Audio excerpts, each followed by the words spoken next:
देश भर में लॉकडाउन का आज 16वां दिन। देश में अब तक 6,120 लोग संक्रमित, 184 लोगों की जा चुकी है जान। ओडिशा में नवीन पटनायक कैबिनेट ने 17 जून तक स्कूल कॉलेज बंद रखने का फैसला किया। ओडिशा में 1 लाख लोगों का होगा कोरोना का रैपिड टेस्ट। हर दिन 1,000 लोगों का होगा टेस्ट। गरीबों को 3 महीने तक मुफ्त अनाज भी मिलेगा। मध्य प्रदेश के इंदौर में कोरोना के संक्रमण से एक डॉक्टर की मौत। इंदौर में कोरोना से अब तक 22 की मौत। इंदौर में कोरोना संक्रमित मरीजों की संख्या 213 हुई। गुजरात के जामनगर में 14 महीने का बच्चा कोरोना से जंग हार गया और उसकी मौत हो गई। सोमवार को इस बच्चे का कोरोना टेस्ट पॉजिटिव आने के बाद उसे जामनगर के जीजी अस्पताल में भर्ती कराया गया था। स्वास्थ्य मंत्री डॉक्टर हर्षवर्धन की अध्यक्षता में ग्रुप ऑफ मिनिस्टर्स की बैठक खत्म। बैठक में राज्यों और केंद्र शासित प्रदेशों में कोरोना वायरस के निपटने के इंतजाम की समीक्षा की गई। मेडिकल इक्विपमेंट्स की उपलब्धता को लेकर भी चर्चा हुई। कोरोना की लड़ाई में राज्यों को केंद्र सरकार का साथ। राज्यों के इंफ्रास्ट्रक्चर और संसाधन बेहतर करने के लिए खास पैकेज जनवरी 2020 से मार्च 2024 तक 3 चरणों में बांटा जाएगा। प्रोजेक्ट पहले फेज के लिए पैसे राज्यों को भेजे। महाराष्ट्र के राज्यपाल से सीएम उद्धव ठाकरे को विधान परिषद का सदस्य मनोनीत करने की सिफारिश की गई। विधान परिषद की एक सीट पर उद्धव को मनोनीत सदस्य बनाने पर महाराष्ट्र कैबिनेट की मुहर। सीएम उद्धव अब तक किसी भी सीट से नहीं हैं विधायक।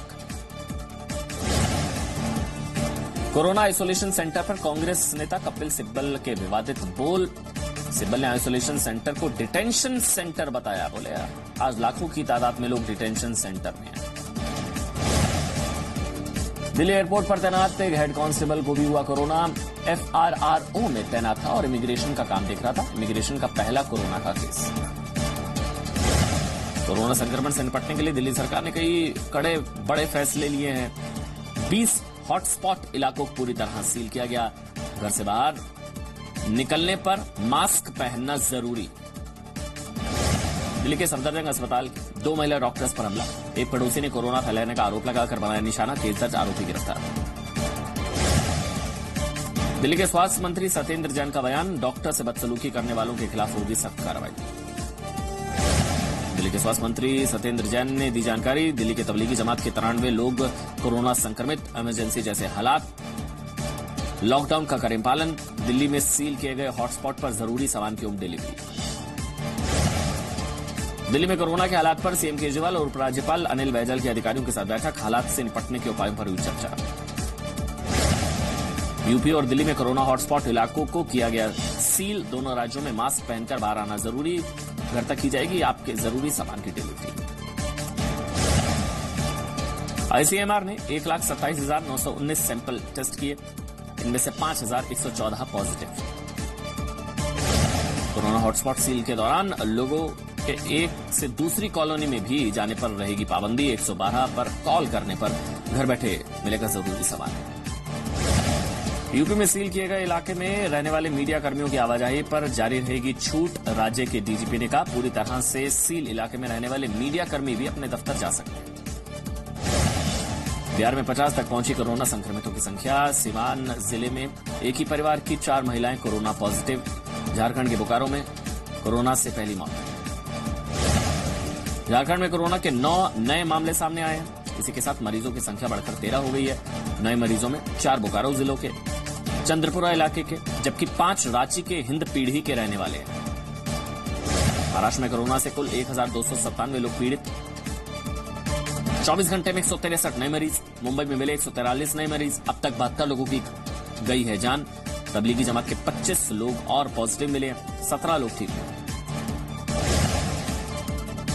महाराष्ट्र के रत्नागिरी में निजी अस्पताल के डॉक्टर पर एफआईआर दर्ज। विदेश से भारत आए एक कोरोना मरीज की ट्रैवल हिस्ट्री जानते हुए भी साझा नहीं की जानकारी। दुबई से 17 मार्च को आए 50 साल के एक शख्स की रत्नागिरी जिले में बीती रात मौत हुई है। महाराष्ट्र के बारामती में 2 छोटी बच्चियां कोरोना की चपेट में आ गई। एक बच्ची की उम्र 1 साल, दूसरी की 8 साल। दोनों बच्चियों के माता पिता भी पाए गए थे कोरोना पॉजिटिव। बारामती में कोरोना मरीजों की संख्या 6। गुजरात में कोरोना के 55 नए मरीज मिले। गुजरात में मरीजों की संख्या बढ़कर 241। गुजरात में कोरोना संक्रमण से अब तक 17 लोगों की मौत, 26 मरीज ठीक। जम्मू में कोरोना से पहली मौत। इसी के साथ जम्मू कश्मीर में कोरोना से मरने वालों की संख्या बढ़कर 4 हो गई है। प्रदेश में मरीजों की संख्या बढ़कर 159। देश में बढ़ सकता लॉकडाउन। पीएम मोदी 11 अप्रैल को सभी राज्यों के मुख्यमंत्रियों के साथ वीडियो कॉन्फ्रेंसिंग के जरिए करेंगे बैठक। लॉकडाउन बढ़ाने पर हो सकती है चर्चा। आज सुबह बाजार खुलते ही कारोबार में तेजी नजर आने लगी। सेंसेक्स 867 अंक की बढ़त के साथ 30,761 पर कारोबार कर रहा है। निफ्टी भी 266 अंक की तेजी के साथ 9,445 पर। कोरोना की वजह से केंद्र सरकार ने अपने खर्च का तरीका बदला। मंत्रालयों के विभागों की ABC उनको कैटेगरी में बांटा गया है। वित्त मंत्रालय ने नई गाइडलाइन जारी की है। बिना डॉक्टर की सलाह पर नहीं मिलेगी मलेरिया की दवा। सरकार ने क्लोरोक्वीन दवा को शेड्यूल H1 कैटेगरी में डाला। दुकानदारों का बिना पर्ची के देने से इनकार। लॉकडाउन के दौरान जम्मू कश्मीर में मोबाइल इंटरनेट में 4G स्पीड की मांग पर सुप्रीम कोर्ट ने जम्मू कश्मीर सरकार को नोटिस जारी कर 1 सप्ताह में जवाब मांगा।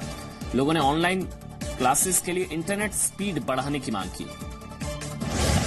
छत्तीसगढ़ माध्यमिक शिक्षा मंडल ने बोर्ड परीक्षाओं की नई तारीखों का ऐलान किया। मई के पहले हफ्ते में होंगी। स्थगित हुई परीक्षाएं। केरल से लड़ाई के लिए, कोरोना से लड़ाई के लिए दिल्ली पुलिस ने लॉन्च की नई फोर्स। दिल्ली की जनता को समझाने का काम करेंगे कोविड-19 वॉलंटियर्स। दिल्ली के एम्स में लोगों को सैनिटाइज करने के लिए बनाया गया चैम्बर। DRDO ने लगाया यूनिट। अस्पताल का सारा स्टाफ इसी चैम्बर से होकर गुजरता है। नोएडा में दादी की रसोई चलाने वाले अनूप खन्ना ने इन दिनों उठाया नया बीड़ा। कोरोना को लेकर लोगों को कर रहे हैं जागरूक, कारों को कर रहे हैं सैनिटाइज। अलीगढ़ में गेस्ट हाउस में शादी की नहीं मिली परमिशन। आर्य समाज मंदिर में कराई गई शादी। कोरोना से बचाव के सभी तरीके अपनाए गए। यूपी में दुधवा नेशनल पार्क में वन्य जीवों की सुरक्षा बढ़ाई गई। बाघों पर निगरानी के लिए लगाए गए एक्स्ट्रा कैंप।